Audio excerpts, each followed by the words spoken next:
Dan yang kedua, dengan kondisi sekarang yang sudah banyak yang tinggal di lokasi Adena Village, security sudah 24 jam, dan tapi masjid belum ada, begitu sebagai pengganti masjid yang sedang akan dipersiapkan ini mulai pembangunannya, maka kita adakan Zoom training atau tahsin seperti ini.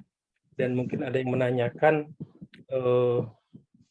kok tahsin tapi mulai dari yang awal banget? Ya, saya ingin perkenalkan Ustadz Rusyanto ini guru saya sejak belasan tahun yang lalu. Ya, kalau saya sudah kepala 5, Ustadz Rusyanto ini insya Allah baru kepala 3 awal-awal gitu ya, karena memang baru lulus dulu. Saya masih memanggil beliau ini Mas gitu ya, sudah menjadi imam tetap di masjid kami, komplek kami di Prima Harapan Regensi Kota Bekasi. Dan sekarang selain imam tetap, beliau juga mengajar kami untuk bahasa Arab seperti itu ya. Dan Masya Allah, jadi percepatannya itu luar biasa. Saya kalah cepat dengan beliau gitu ya. Jadi beliau sudah dikaruniai 3 putra putri gitu ya. Dan memang tinggal di Masjid Al-Muhajirin, di Wisma Masjid Al-Muhajirin. Dan sudah lebih dari 10 tahun kurang lebih ya Ustadz ya. Ya, Pak. Ya, alhamdulillah. Dan saya pribadi yang memang meminta beliau karena dengan kesabarannya, dengan ilmunya yang Masya Allah gitu ya. Jadi saya berharap Bapak Ibu di sini bisa menimba ilmu dari hal yang paling mendasar sekalipun, karena justru itu dari hal paling mendasar sekalipun kita setahap, 2 tahap, 3 tahap, dan seterusnya dengan waktu yang singkat ini, tapi sebagaimana amalan ya Ustadz ya, amalan yang Allah sukai itu yang kecil tapi istiqomah dan tetap tidak mengurangi keberkahan. Jadi saya berharap sebagai awal pertemuan perdana ini bisa akan terus berlanjut sampai dengan terwujudnya masjid di Adena Village, dan bisa dilanjutkan semoga memberikan manfaat sebesar-besarnya kepada Bapak Ibu yang hadir pada malam hari ini. Demikian kurang lebihnya. Awan kasiron. Assalamualaikum warahmatullahi wabarakatuh. Waalaikumsalam warahmatullahi wabarakatuh. Terima kasih Pak Vinaya atas sambutannya untuk program perdana. Insya Allah teman-teman selama 1 jam ke depan ya kita akan dibantu oleh Ustadz Rusyanto. Tanpa lama-lama lagi, terus selanjutnya adalah sesi materi dari beliau. Silakan Ustadz, kalau Mas Rusyanto. Ya, baik. Bismillahirrahmanirrahim. Assalamualaikum warahmatullahi wabarakatuh. Waalaikumsalam warahmatullahi wabarakatuh. Alhamdulillahirabbil alamin. Wassalatu wassalamu ala asyrafil anbiya wal mursalin nabiyina Muhammadin wa ala alihi wa ashabihi ajmain. Asyhadu an la ilaha illallah wahdahu la syarikalah wa asyhadu anna Muhammadan abduhu wa rasuluhu la nabiyya wa la rasula ba'da, amma ba'd. Alhamdulillah, Bapak Ibu sekalian dirahmati Allah Subhanahu wa taala.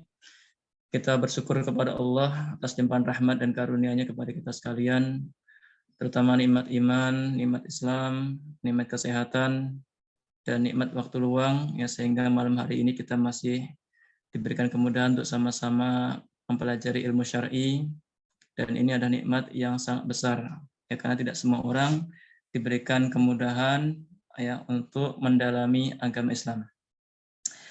Salawat dan salam semoga senantiasa tercurah ke baginda Rasulullah SAW, kepada para sahabat beliau, para ummahatul mukminin, para tabi'in, tabi'ut tabi'in, dan semoga tercurah kepada kita sekalian, kaum muslimin yang berusaha untuk ittiba dengan baik kepada beliau sampai hari kiamat. Baik, yang saya hormati Bapak Vinaya pribadi dan juga tim dari Perumahan Adena Village, dan juga Bapak Ibu sekalian, mudah-mudahan kita semua senantiasa diberikan taufik, diberikan keberkahan dalam segala aktivitas kita semuanya, insya Allah. Baik, Bapak Ibu yang dirahmati Allah Subhanahu wa taala, Nabi kita yang mulia Rasulullah SAW bersabda, khairukum man ta'allamal Qur'ana wa 'allamahu. Sebaik-baik kalian adalah orang yang belajar Al-Qur'an dan mengajarkannya. Ya, mudah-mudahan hadis ini menjadi motivasi untuk kita semuanya, ya, untuk senantiasa belajar dan mengajarkan Al-Qur'an, sehingga kita berharap kita menjadi khairukum, ya, sebaik-baik kalian atau sebaik-baik makhluk. Ya. Kemudian juga beliau bersabda, man yuridillahu bihi khairan yufaqihu fid din. Siapa yang berjalan yang niatnya untuk mencari ilmu, maka Allah akan mudahkan baginya jalan, maka Allah akan mudahkan dia untuk memahami agama. Ya, man yuridillahu bihi khairan yufaqihu fid din. Siapa yang Allah inginkan kebaikan ada pada dirinya, Allah akan jadikan dia faham terhadap agama. Dan juga Rasulullah bersabda, "Wa man salaka tariqan yaltamisu fihi ilman, sahalallahu lahu bihi tariqan ilal jannah." Siapa yang berjalan yang niatnya untuk mencari ilmu, Allah akan mudahkan jalan baginya untuk masuk ke dalam surga. Nah, Bapak Ibu sekalian dirahmati Allah Subhanahu wa taala, mencari ilmu di zaman sekarang ini sudah sangat mudah sekali. Ya, dengan kemudahan teknologi, kita sekarang ya bisa berjumpa meskipun via Zoom atau online. Ya, zaman dahulu para sahabat, ya para tabi'in, para ulama-ulama sebelum kita, ya sebelum ada teknologi semudah sekarang ini, untuk mencari satu hadis, ya mereka harus bersafar sampai 1 bulan. Ya, seperti seorang tabi'in, Sufyan Ats-Tsauri, untuk mencari satu hadis, itu beliau bersafar 1 bulan. Ya. Adapun sekarang kita alhamdulillah dengan kemudahan teknologi, ya, kemudian kita bermodal waktu luang dan kuota internet, insya Allah kita bisa mendapatkan ribuan hadis dalam sekali duduk. Ya, maka kemudahan teknologi ini adalah nikmat yang sangat besar, khususnya kalau kita bisa gunakan untuk hal-hal yang baik yang diridhai oleh Allah Subhanahu wa taala. Yang dalam hal ini adalah mencari ilmu yang itu adalah ibadah. Nah, jadi mencari ilmu ini ada ibadah yang sangat mulia sekali. Ibadah yang berpahala besar. Karena setiap ibadah harus dilandasi dengan ilmu. Setiap apapun aktivitas yang kita lakukan, semuanya harus dilandasi dengan ilmu. Dan itulah ciri dari agama Islam. Al-ilmu wal amal. Ya, seorang wajib untuk berilmu, setelah itu ia wajib untuk mengamalkan ilmunya. Dan setelah itu dia berkewajiban untuk menyampaikan kepada yang lain, mendakwahkan kepada orang-orang terdekatnya, keluarganya, istrinya, anaknya, masyarakatnya. Dan juga dia harus bersabar dalam mencari ilmu, dalam mengamalkan ilmu, dalam berdakwah, dan juga bersabar ketika mendapatkan takdir yang buruk. Yang ini semuanya disebutkan oleh Allah Subhanahu wa taala dalam surat Al-Asr. Allah Ta'ala berfirman, wal asri innal insana lafi khusr illa alladhina amanu wa 'amilus shalihat wa tawasaw bil haqqi wa tawasaw bis sabr. Nah, wal asr, demi masa. Allah Ta'ala bersumpah dengan masa atau waktu. Dan ini menunjukkan bahwasanya waktu itu adalah sesuatu yang harus diperhatikan oleh setiap muslim. Ya, karena setiap aktivitas kita membutuhkan waktu. Usaha kita tidak mungkin akan sukses kecuali butuh dengan waktu. Ibadah kita butuh waktu. Ya, semuanya butuh kepada waktu. Ya, adanya pagi, siang, sore, dan malam. Ini ada kesempatan yang sangat besar ya bagi seorang muslim dan muslimah. Ya, bertambahnya 1 hari bagi seorang muslim dan muslimah itu adalah ghanimah. Ya, harta yang sangat besar. Oleh karenanya, seorang sahabat yang bernama Sa'id bin Jubair, dia mengatakan, kulla yaumin ya'ishul insan ghanimah. Setiap hari di mana seorang itu masih bisa hidup, itu adalah ghanimah. Itu ada harta yang sangat besar. Ya, karena dengannya dia bisa menambah pundi-pundi amal soleh, dia bisa bertaubat kepada Allah Subhanahu wa taala, ya, dan seterusnya.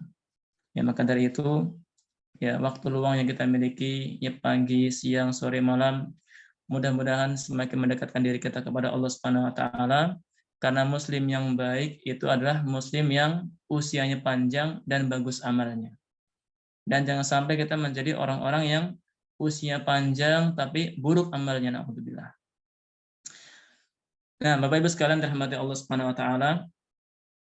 Jadi kewajiban yang pertama yang harus kita tunaikan adalah mencari ilmu.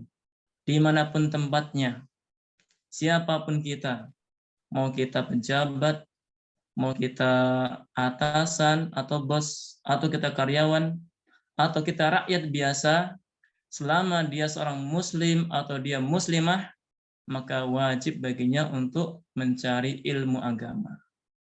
Ya, jadi ilmu agama itu wajib harus kita pelajari. Tidak bisa tidak. Ya. Kalau ilmu duniawi, ya terkadang kita butuh, ya hal-hal yang lain terkadang tidak kita perlukan. Namun kalau ilmu agama, maka sampai kita menghadap Allah Subhanahu wa taala. Artinya senantiasa kita butuhkan. Dan alhamdulillah dalam Islam semuanya diatur oleh Allah Subhanahu wa taala. Dari kita lahir, ya, kemudian kita menjadi anak-anak, kemudian masuk TK, sekolah, kemudian kita kuliah, ya, kemudian menikah, itu diatur oleh Islam. Ya. Kemudian kita memiliki anak, itu juga diatur dalam Islam. Menikahkan anak kita diatur dalam Islam. Ya, bahkan sampai kita meninggal dunia, itu semuanya ada aturannya dalam agama Islam. Ya, maka nikmat iman dan nikmat Islam itu adalah nikmat yang paling besar. Ya, tidak bisa dibandingkan dengan suatu apapun juga. Oleh karena Allah Ta'ala berfirman, ya ayyuhalladzina amanu taqullaha haqqa tuqatih wa la tamutunna illa wa antum muslimun. Wahai orang-orang yang beriman, bertakwalah kalian semua kepada Allah dengan sebenar-benarnya, dalam artian melaksanakan perintah-perintah Allah, menjauhi larangan-larangan Allah, dan kalau itu belum maksimal, maka ditutup dengan taubat yang benar kepada Allah. Wala tamutunna illa wa antum muslimun. Dan janganlah kalian mati kecuali dalam keadaan beragama Islam. Ya. Karena Islam itu limit paling terakhir. Ya, selain dari Islam, maka dia kafir. Dan kalau meninggal di atas kekufuran, ya na'udzubillah, tidak ada keselamatan di akhiratnya. Artinya, Islam ini adalah nikmat yang sangat besar yang harus kita syukuri. Dan juga Allah Ta'ala berfirman, Rubbama yawaddul ladzina kafaru law kanu muslimin. Orang-orang kafir nanti pada hari kiamat, ya mereka berangan-angan seandainya dahulu di dunia mereka adalah orang-orang Islam. Ya. Orang-orang kafir yang mana mereka meninggal di atas kekufurannya, ya pada hari kiamat dia berangan-angan seandainya dahulu mereka adalah orang Islam. Dan kita alhamdulillah, ya, Nabi Ibrahim alaihissalam berdoa kepada Allah agar ayahnya bisa menerima tauhid, bisa menerima akidah Islam. Kemudian Nabi Nuh alaihissalam, ya, berdoa kepada Allah agar putranya, ya, mau menerima dakwah beliau, ya, Islam. Dan Nabi kita yang mulia sallallahu alaihi wasallam, ya, berharap kepada Allah Subhanahu wa taala agar pamannya Abu Thalib, ya, masuk dalam agama Islam. Namun Allah Subhanahu wa taala tidak kehendaki mereka. Akhirnya mereka semuanya mati di atas kekufuran. Dan kita, Bapak Ibu sekalian, ya, mungkin kita dari kecil, mungkin sampai sekarang kita belum pernah berdoa minta untuk dilahirkan dalam agama Islam. Ya. Tapi alhamdulillah Allah takdirkan kita terlahir dalam keadaan muslim. Alhamdulillah. Memiliki orang tua muslim dan muslimah. Hidup dalam keluarga muslim dan muslimah, alhamdulillah. Ini nikmat yang sangat besar. Kenapa? Karena Allah pilihkan Islam untuk kita. Allah takdirkan dan Allah pilihkan Islam untuk kita. Maka sebagai bentuk syukur kita kepada Allah Subhanahu wa taala, ya, kita harus mempelajari Islam ini. Bukan hanya status kita di KTP. Ya. Status di KTP, kalau kita tidak mempelajari Islam, kita tidak melaksanakan salat 5 waktu, ya, tidak berpuasa bulan Ramadan, ya, apa manfaatnya? Oleh karenanya, ya, kaum muslimin dan muslimah, ya dimanapun kita berada, kita wajib untuk mempelajari agama Islam. Meskipun bukan dari background pendidikan pondok atau pesantren. Ya.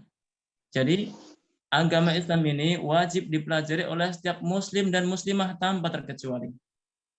Ya. Meskipun bukan lulusan pondok sekalipun, orang awam sekalipun, maka wajib untuk mempelajari Islam. Ya, karena Islam ini adalah nikmat yang sangat besar. Kita hidup dengan agama Islam dan kita ingin mati ya di atas agama Islam. Nah, Bapak Ibu sekalian dirahmati Allah Subhanahu wa taala, itulah pentingnya kita memiliki keimanan yang kuat yang kemudian kita buktikan dengan amal-amal soleh kita yang dengannya Allah Subhanahu wa taala insya Allah akan selamatkan kita dalam kehidupan dunia dan akhirat. Nah, para ikhwah sekalian dirahmati Allah Subhanahu wa taala, mempelajari Al-Qur'an ini termasuk dari ilmu syar'i. Termasuk ilmu syar'i yang sangat utama. Ya, karena seorang muslim dan muslimah wajib untuk bisa membaca Al-Qur'an. Ya, apalagi kalau kita baca di Indonesia saja ini yang kita terkenal dengan muslim terbesar di atas muka bumi. Nah, kita mendapatkan data bahwasanya kaum muslimin yang ada di Indonesia itu ada sekitar, ada yang mengatakan 75% belum bisa membaca Al-Qur'an. Data yang lain menyebutkan 65% masih buta baca Al-Qur'an. Bahkan bulan Desember kemarin saya mendengar dari seorang ustadz yang mengisi kajian ketika kita ada daurah di Cipayung di Ustadz Zainal Abidin, dia beliau mengatakan, saya pernah mengajarkan bahasa Arab di daerah Cianjur di kajian ibu-ibu. Saya katakan kepada mereka, ibu-ibu bahasa Al-Qur'an itu bahasa apa? Dan tidak ada yang menjawab. Saya ulang lagi, tidak ada yang menjawab. Dan mereka tidak tahu kalau Al-Qur'an itu adalah bahasa Arab. Ya, sampai segitunya. Ya, maka dari itu kita kaum muslimin, ya, kita harus berusaha untuk mempelajari agama Islam.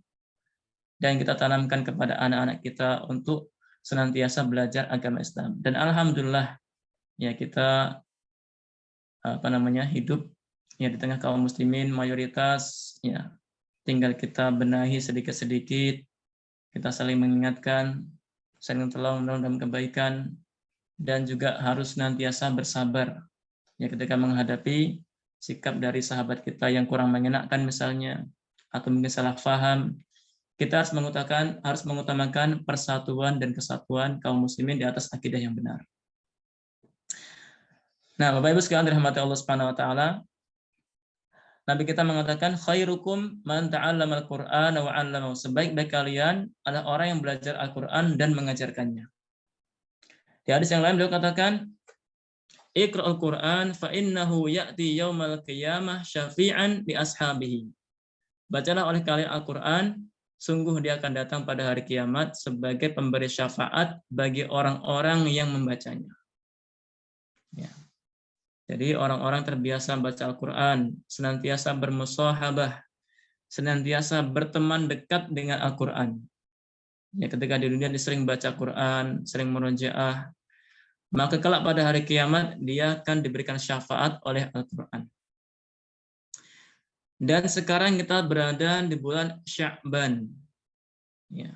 Wa ma adraka ma Sya'ban. Dan tahukah kalian apa itu bulan Sya'ban? Nah, Bapak Ibu sekalian dirahmati Allah Subhanahu wa taala. Bulan Sya'ban adalah bulan sebelum bulan Ramadan. Dan dahulu para ulama kita ya sebagian mengatakan di antara Habib bin Abi Thabit, dia mengatakan idza dakhala Sya'ban qala hadza syahrul qurra.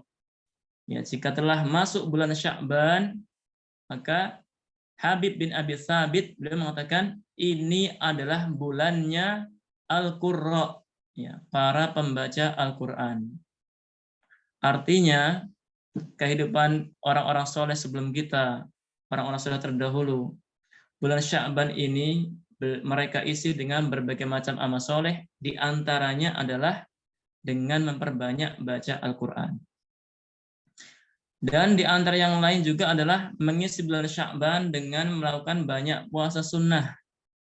Ya, sebagaimana Nabi SAW dikatakan bahwasanya beliau yasumu hatta yuqalu la yuftir wa yuftiru hatta yuqalu la yasum. Adalah Rasulullah SAW, beliau senantiasa banyak puasa sunnah di bulan Sya'ban, ya seolah-olah dikatakan beliau tidak pernah tidak puasa. Dan sebaliknya, terkadang beliau tidak berpuasa, ya sampai dikatakan beliau tidak berpuasa. Ya artinya beliau banyak mengisi bulan Sya'ban ini dengan puasa sunnah. Ya sebagai bentuk latihan untuk menghadapi bulan Ramadan agar bisa maksimal ya dan kuat dengan berbagai macam amal soleh. Dan bulan Sya'ban ini jamaah dirahmati Allah Subhanahu wa taala ada bulan diangkatnya amal soleh ila Rabbil alamin. Ya. Dilaporkan kepada Allah Subhanahu wa taala. Tadi deh. Tadi deh.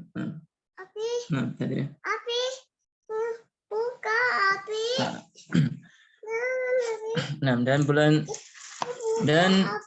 bulan-bulan yang dimana seorang itu banyak orang yang lalai, maka amal soleh yang dikerjakan di bulan itu akan senantiasa berpahala besar di sisi Allah Subhanahu wa taala.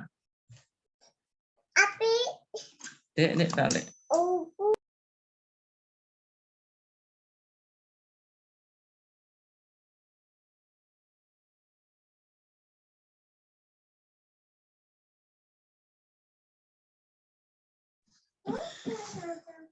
Nah, bulan Sya'ban adalah bulan banyak orang lalai dari ibadah. Maka dari itu orang-orang yang gemar beramal soleh di bulan-bulan yang dilalaikan oleh manusia, maka dia akan mendapatkan pahala yang besar. Ya, sebagaimana ketika seorang memasuki pasar, yang mana pasar ada banyak orang yang lalai dari mengingat Allah Subhanahu wa taala. Banyak orang yang bertransaksi dengan cara-cara yang haram, banyak orang menipu, mengurangi timbangan. Dan ketika seorang masuk ke pasar, ia senantiasa mengingat Allah Subhanahu wa taala, maka ia pun akan mendapatkan pahala yang besar karena dia beramal soleh di tengah kebanyakan manusia yang lalai. Maka para ikhwas sekalian yang dirahmati Allah Subhanahu wa taala, mari kita jadikan bulan Sya'ban ini sebagai bulan untuk senantiasa meningkatkan amal soleh, karena bulan ini adalah bulan diangkatnya amal soleh dilaporkan kepada Allah Subhanahu wa taala, dan bulan ini adalah bulan yang yakful anhu katsirun minan nas, banyak dilalaikan oleh manusia. Sehingga ketika seorang mengisi bulan Sya'ban ini dengan berbagai macam amal soleh, maka ia insyaallah akan mendapatkan pahala yang besar di sisi Allah Subhanahu wa taala. Kemudian jemaah dirahmati Allah Subhanahu wa taala, faidah dari kita bermusahabah kepada Al-Qur'an, berteman atau dekat dengan Al-Qur'an, senantiasa membacanya adalah kita kelak akan mendapatkan syafaat pada hari kiamat. Sebagaimana pertemanan senantiasa memberikan manfaat, maka orang-orang yang berteman dekat dengan Al-Qur'an, senantiasa membaca Al-Qur'an, mengamalkan Al-Qur'an, maka ia pun kelak akan mendapatkan faidah dari pertemanan itu. Oleh karena itu, setiap amal soleh ya kelak akan memberikan manfaat bagi pelakunya. Puasa akan memberikan syafaat, baca Al-Quran akan memberikan syafaat, dan amal-amal soleh yang lain senantiasa memberikan pertolongan kepada pelakunya. Dan mudah-mudahan hal ini menjadikan kita senantiasa termotivasi untuk senantiasa meningkatkan amal soleh kita, karena setiap hari yang kita lalui ya semakin mendekatkan kita kepada Allah Subhanahu wa taala, dan sejatinya dari semenjak kita lahir ya kita sudah menghadap kepada kehidupan akhirat dan sudah membelakangi dunia. Oleh karena itu mudah-mudahan ini menjadikan kita senantiasa ingat ya bahwasanya hidup kita ini harus senantiasa dibimbing oleh syariat. Ya. Apapun aktivitas kita, profesi kita, kita harus menerapkan syariat Islam. Ya, karena hidup kita ini diatur oleh Allah Subhanahu wa taala. Dan terkait dengan membaca Al-Qur'an, Nabi kita yang mulia sallallahu alaihi wasallam bersabda, "Al-mahiru bil Qur'an ma'as safaratil kiramil bararah." Orang yang mahir dalam masalah Al-Qur'an, ia kelak pada hari kiamat akan bersama dengan safaratil kiramil bararah, para malaikat yang mulia dan berbakti. Walladzi yaqra'ul Qur'an wa yata'ta'u, dan orang yang membaca Al-Qur'an dan dia terbata-bata fihi wa huwa alaihi syakun lahu ajrun. Ia terbata-bata, ia kesulitan dalam baca Al-Quran, maka dia mendapatkan 2 pahala, yaitu pahala membaca Al-Quran dan pahala kesungguhannya dalam belajar Al-Quran. Ya. Dan juga orang-orang yang mahir dalam masalah Al-Quran, mereka adalah orang-orang terkhususnya Allah Subhanahu wa taala. Ya, sebagaimana sabda Nabi sallallahu alaihi wasallam, beliau bersabda bahwasanya Allah Subhanahu wa taala memiliki hamba-hamba terkhususnya, hamba-hamba teristimewanya. Hum ahlul Quran wa khassatuhu. Mereka adalah orang-orang yang ahli dalam masalah Al-Quran dan orang-orang terkhususnya Allah Subhanahu wa taala. Dan orang-orang yang mahir dalam masalah Al-Quran maksudnya adalah orang yang mengamalkan isi Al-Quran. Meskipun dia tidak hafal 30 juz, meskipun dia hafalannya sedikit, atau meskipun bacaannya terbata-bata, selama dia mengamalkan isi kandungan dari Al-Quran, merekalah yang disebut dengan ahlul Quran, yaitu ahlullah wa khassatuhu, yaitu keluarga Allah dan orang-orang terkhususnya. Ya, jadi dimaksud dengan ahlul Quran itu bukan atau tidak terbatas kepada orang-orang yang hafal 30 juz, tetapi semua orang yang tindak tanduknya senantiasa dibimbing oleh Al-Quran. Ia perhatikan hal-hal yang halal dan yang haram. Ia mengamalkan yang halal, meninggalkan yang haram. Meskipun dia orang awam, baca Qur'annya sedikit atau masih terbata-bata, selama perilakunya sesuai dengan Al-Quran, maka merekalah orang-orang terkhususnya Allah Subhanahu wa taala. Maka jamaah dirahmati Allah Subhanahu wa taala, inilah yang harus kita terapkan dalam diri kita masing-masing. Mari kita sama-sama berusaha untuk menjadikan Al-Quran sebagai imam kita, sebagai teladan kita. Kita jadikan Al-Quran ada di depan kita. Jangan kita belakangi Al-Quran. Yang dengannya, maka Allah Subhanahu wa taala akan jadikan kehidupan kita sebagai kehidupan yang baik. Ya, sebagaimana firman Allah Subhanahu wa taala, "Man 'amila shalihan min dzakarin aw untha wa huwa mu'min." Siapa yang beramal soleh, baik laki-laki maupun perempuan, wa huwa mu'minun, dan dia orang yang beriman, falanuhyiyannahu hayatan thayyibah. Maka Allah Subhanahu wa taala pasti akan berikan kepadanya kehidupan yang baik. Ya.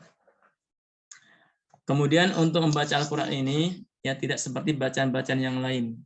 Al-Quran ini ada kaidah, ada aturan yang harus kita pelajari, sehingga bacaan Quran kita akan semakin baik, ya, karena Al-Quran diturunkan oleh Allah Subhanahu wa taala kepada malaikat Jibril, kemudian beliau sampaikan kepada Rasulullah SAW, itu lengkap dengan tajwidnya, lengkap dengan aturan atau hukum baca Al-Quran, baik panjang pendeknya, kemudian makhrajnya, kemudian hukum-hukum tajwidnya. Ya, jadi tidak asal baca Al-Quran. Ya, maka dari itu kita harus mempelajari tajwid ini, karena dikatakan oleh Ibnu Jazari, ya, seorang ulama ahli tajwid atau pakar tajwid, beliau mengatakan, wal akhdhu bit tajwid hatmun lazimu man lam yusahhihil Qur'ana asimu. Membaca Al-Quran dengan tajwid hukumnya wajib. Ya, jadi seorang dia lancar atau tidak membaca Quran wajib dengan tajwid. Man lam yusahhihil Qur'ana asimun. Siapa yang tidak memperbaiki baca Al-Quran, maka ia berdosa.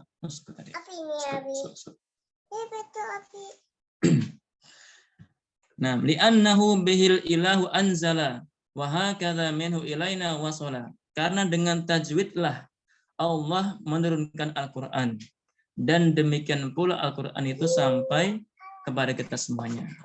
Ya, jadi Al-Quran sampai kepada kita itu dengan tajwid, dari guru ngaji kita, atau dari ustadz kita, atau dari syekh kita, atau dari ulama-ulama kita, semuanya mengajarkan dengan tajwid, ya, sambung menyambung agar sampai kepada kita sekalian. Yang dengannya seorang yang membaca Al-Quran dengan tajwid, ya, pahalanya akan lebih banyak dibandingkan dengan yang lain.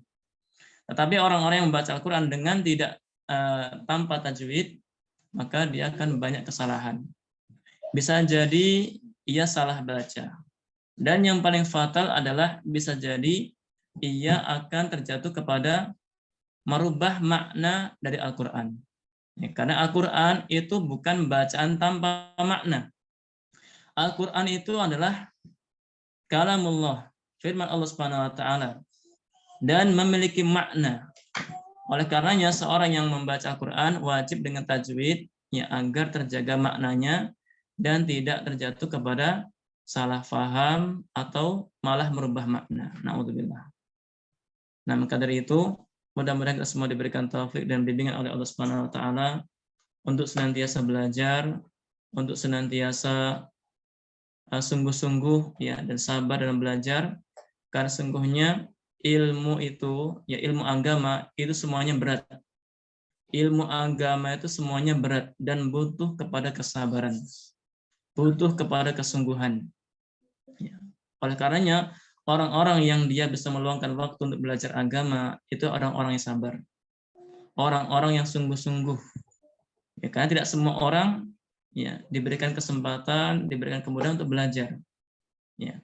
Dan dengan belajar agama, insya Allah Subhanahu wa taala akan berikan kepada kita kemudahan-kemudahan yang lain. Ya. Paling tidak adalah ia telah menjaga iman yang ada dalam hatinya. Ya, karena iman yang ada dalam hati kita ini seperti baju yang kita kenakan. Ya. Baju yang kita kenakan ini pada awalnya adalah baju yang baru. Namun karena lama-lama kita pakai, kita cuci, kita setrika, atau mungkin kepanasan, atau mungkin kita kehujanan, akhirnya sekarang baju kita menjadi lusuh. Dan demikian pula dengan iman yang ada dalam hati kita. Iman yang ada dalam hati kita itu tidak tetap, senantiasa naik turun. Ya. Yazidu bit-ta'ah wa yanqusu bil ma'siyah.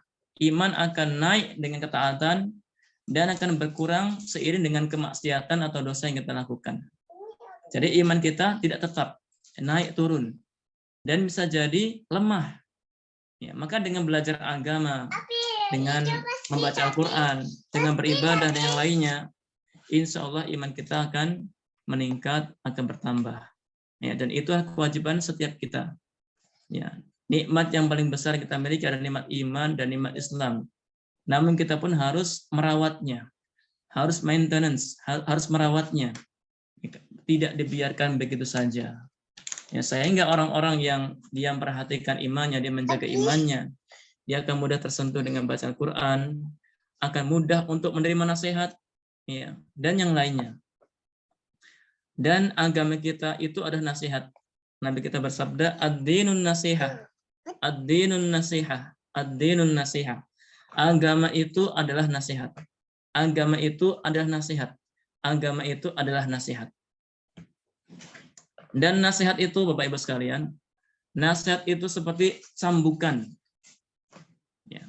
Makanya orang yang beriman itu dia akan bisa mengambil manfaat dari setiap nasihat. Orang yang sehat, orang yang waras, ya, kalau dia dicambuk, dia akan terasa sakit, ya, karena dia masih hidup. Adapun orang-orang yang dicambuk dengan keras tapi tidak terasa, tidak merasakan sakit, bisa jadi kulitnya telah mati.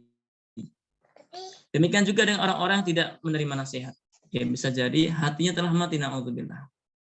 Ya, makanya kita bersyukur kalau kita masih bisa menerima nasihat, itu ada sinyal bahwasanya hati kita itu masih hidup, masih selamat. Ya. Dan kita memang harus sering-sering diberikan nasihat. Harus sering-sering dicambuk. Ya, karena kita ini sering lalai. Ya, manusia sering lalai.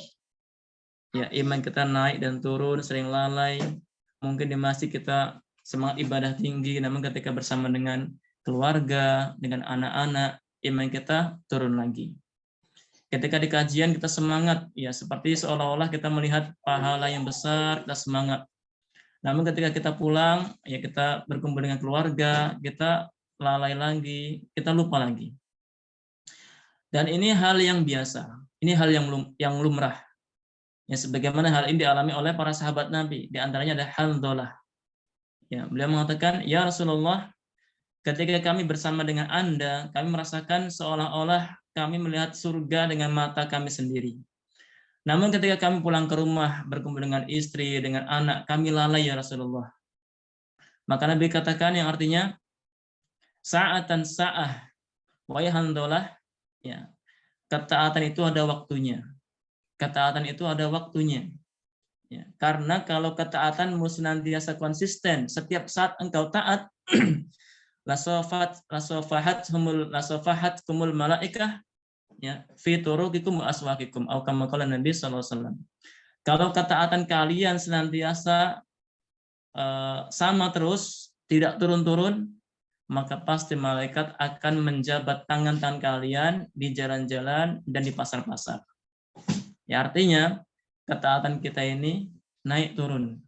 Kadang naik, kadang turun. Yang penting jangan sampai kita jatuh kepada maksiat atau dosa. Minimal ketika iman kita sedang turun, ya kita melakukan hal-hal yang mubah, tidak terjatuh kepada hal yang haram. Dan juga hal-hal yang mubah yang lain. Ya, mungkin bisa kita isi dengan olahraga atau yang lainnya, baca buku. Yang penting jangan sampai kita jatuh kepada hal yang haram.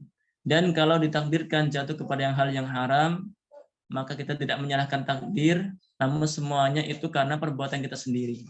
Dan senantiasa menutup dengan taubat kepada Allah Subhanahu wa taala. Senantiasa bertobat. Karena ciri dari orang yang beriman itu bukan orang yang tidak punya dosa. Orang beriman itu adalah orang yang ketika dia jatuh kepada maksiat, dia akan cepat tersadar, cepat ingat, dan kemudian dia istighfar dan mohon ampun kepada Allah Subhanahu wa taala. Dan Rasulullah SAW bersabda, "Ittaqillah haitsu ma kunta wa atbi'is sayyi'atal hasanata tamhuha wa khaliqin nasa bi khuluqin hasanin." Bertakwalah kepada Allah dimanapun kalian berada, dan iringilah perbuatan buruk, perbuatan dosa dengan kebaikan, niscaya akan menghapusnya, dan pergaulilah manusia dengan akhlak yang baik. Maka dari itu jemaah rahmati Allah Subhanahu wa taala, mudah-mudahan ini menjadi nasihat untuk anak pribadi khususnya dan kepada para Bapak Ibu sekalian pada umumnya. Mudah-mudahan kita senantiasa diberikan kemudahan untuk mempelajari agama dan kemudahan dalam beramal soleh, karena sejatinya hidup kita ini adalah untuk ibadah kepada Allah Subhanahu wa taala. Allah Ta'ala berfirman, "Wa ma khalaqtul jinna wal insa illa liya'budun." Tidaklah kuciptakan jin dan manusia kecuali untuk menyembah kepadaku. Dan juga Allah Ta'ala berfirman, "Qul inna salati wa nusuki wa mahyaya wa mamati lillahi rabbil alamin." Katakanlah, sesungguhnya salatku, ibadahku, hidupku dan matiku lillahi rabbil alamin. Hanyalah untuk Allah rabbil alamin, Tuhan semesta alam. Ya, mudah-mudahan ayat ini menjadikan kita teringat, ya selalu teringat bahwasanya hidup kita ini untuk Allah. Semua aktivitas kita ini untuk Allah Subhanahu wa taala. Bahkan mati kita ini juga untuk Allah Subhanahu wa taala. Yang dengannya kita akan berikan yang terbaik. Ya. Kalau kita sadar bahwasanya semuanya untuk Allah, kita insya Allah akan berusaha untuk memberikan yang terbaik. Allah alam bisawab, mungkin ini yang bisa Anda sampaikan untuk awal ini sebagai mukadimah, sebagai pendahuluan. Mudah-mudahan kita semua diberikan taufik, kemudahan ke depannya untuk senantiasa belajar, karena sungguhnya Al-Quran ini adalah pedoman kebahagiaan seorang muslim dalam kehidupan dunia dan akhirat. Allah alam bisawab, mungkin ini bisa Anda sampaikan. Ada benarnya semua dari Allah Subhanahu wa taala, ada kurangnya mau dimaafkan. Kemudian berikutnya Anda kembalikan ke moderator. Silakan. Insyaallah, syukran Ustaz Ibu Rosyad Sianto, jazakumullah atas pemaparan antum di malam hari ini. Ada beberapa poin yang Anda highlight di sini, Ustaz. Di antaranya adalah iman adalah seperti baju yang harus diperbarui.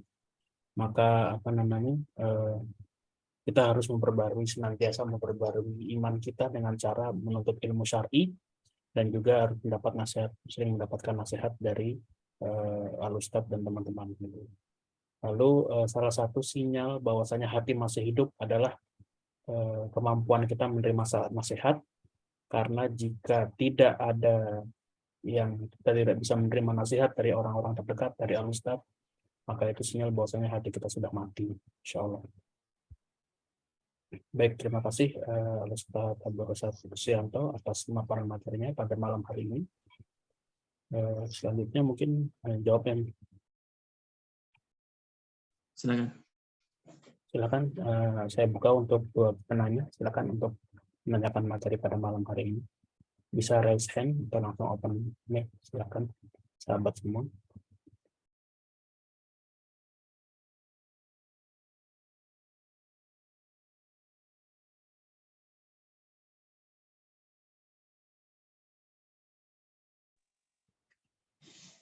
Ya, silakan yang ingin sharing atau diskusi silakan.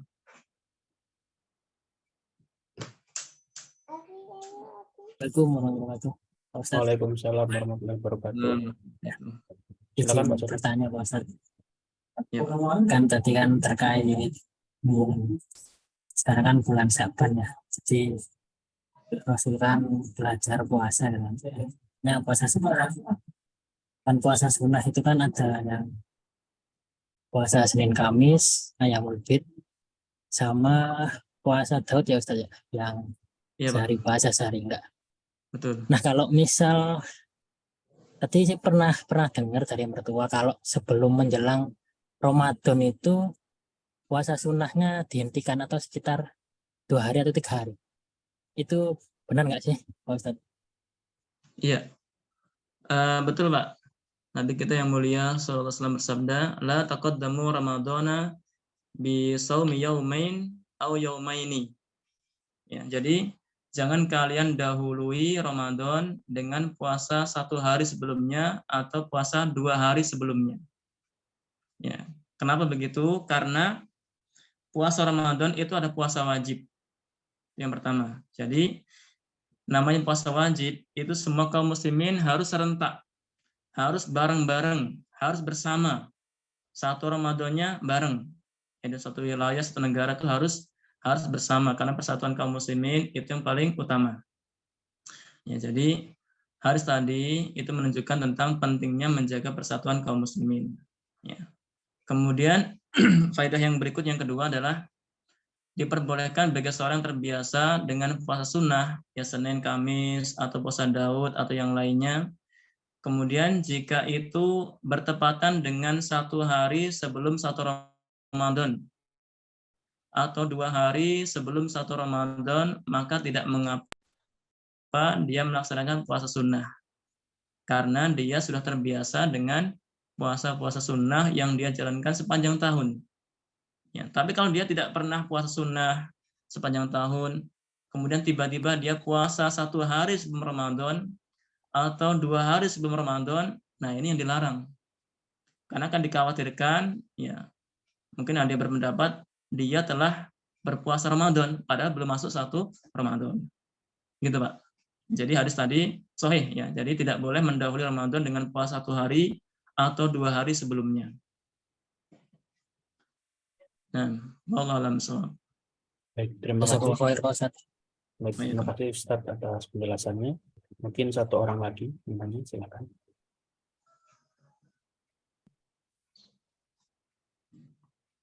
Assalamualaikum, boleh tanya? Waalaikumsalam warahmatullahi wabarakatuh. Silakan Bapak Cepi Sofyan.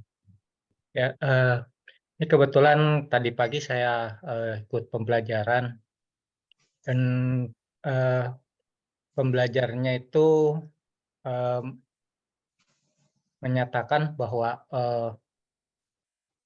kalau kita untuk belajar Quran itu harus sampai mengerti dengan artinya gitu. Karena kalau tidak sampai mengerti artinya, itu katanya nanti di yaumul akhirat bahwa kita itu akan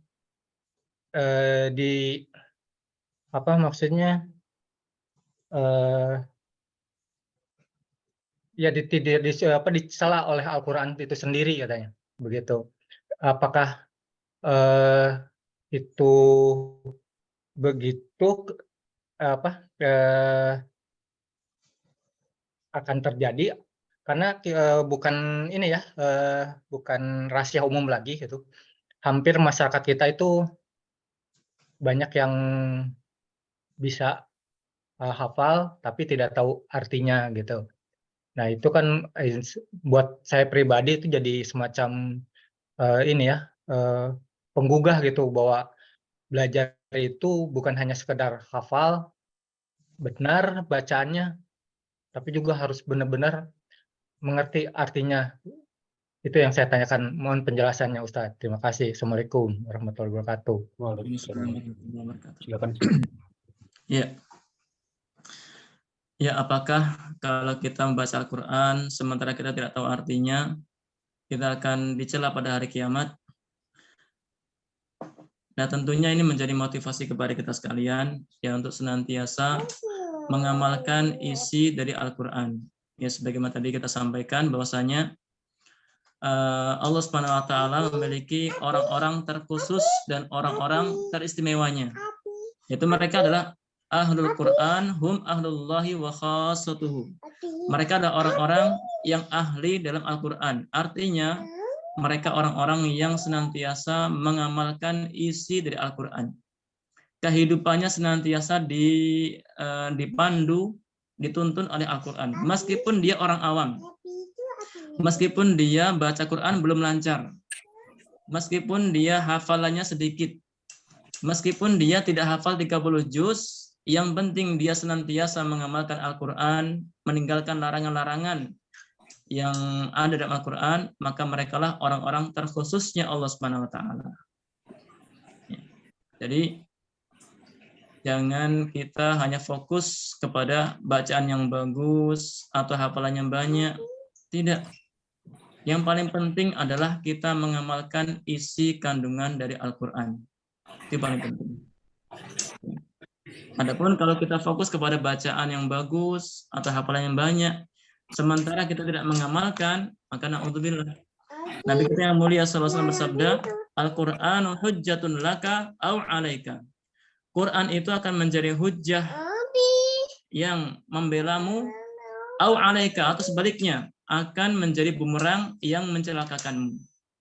Ya, jadi artinya Al-Qur'an ini bisa menjadi pembela kita atau sebaliknya akan menjadi mencelakakan kita kalau kita tidak mengamalkan Al-Qur'an. Na'udzubillah. Maka mudah-mudahan kita bisa melalui tahapan ini pertama dengan belajar membaca Al-Quran, ya kemudian nanti kedepannya bisa lanjut kepada mungkin menghafal atau yang lainnya mungkin belajar bahasa Arab. Ya, karena kalau kita mempelajari agama Islam itu sangat luas. Ya, ada Al-Quran, ada Tauhid, ada fikih, ada tafsir, ada hadis, ada bahasa Arab, banyak sekali.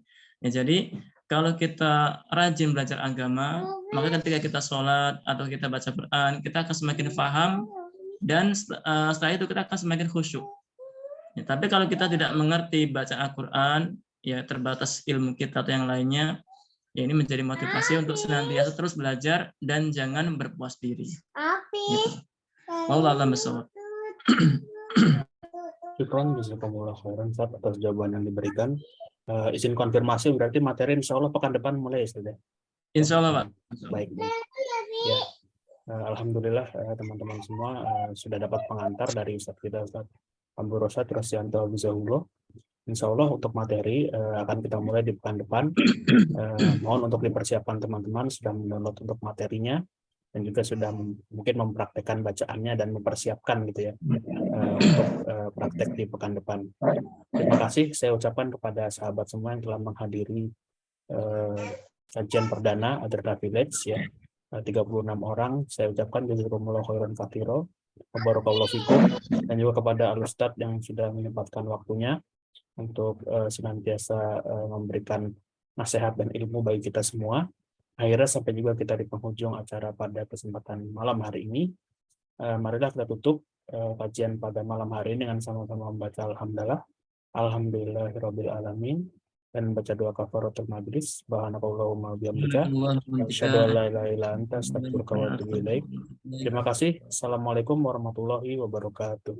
Waalaikumsalam. warahmatullahi wabarakatuh. Jazakallahu Ustaz, khairan. jazakumullah khairan. Waalaikumsalam. Jazakallah khair terus. Waalaikumsalam.